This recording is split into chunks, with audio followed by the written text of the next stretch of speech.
A $7 million public inquiry has found evidence of preferential access in Alberta's healthcare system. The Commissioner found in the main that the allegations that were made by Dr. Duckett in 2009 and by Dr. Sherman and others in 2011 were not substantiated by the evidence brought before this inquiry.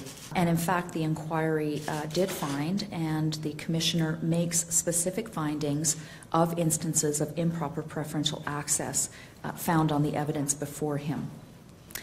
He makes the point in this report that this issue is one with significant ethical and practical implications and has, in his view, been understudied. In the final report released Wednesday, the Health Services Preferential Access Inquiry confirmed preferential access had taken place and made 12 policy recommendations to the provincial government to prevent healthcare queue jumping. The Commissioner does stress in this report that this is looking at a thin slice of a very large pie. If you're going to have a public health system that is supposed to be there for every Albertan, regardless of their financial ability to pay, you need to have the confidence that everybody is going to get the care they need when they need it and that people aren't going to be able to jump the queue. Well, we ended up with some good recommendations. I think that the inquiry itself could have made more compelling evidence if it was not stopped by the PCs when it was. I think we can see from the size of the report itself that it was a very thorough investigation of evidence in lots of different areas, and certainly the findings from the report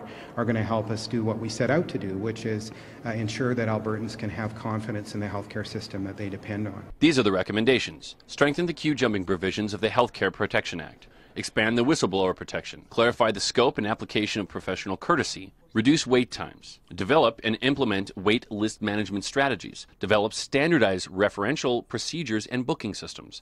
Consider creating the position of health advocate. Develop a policy on courtesy calls. Develop a policy on special accommodations during a pandemic. Develop policies for the private patient path.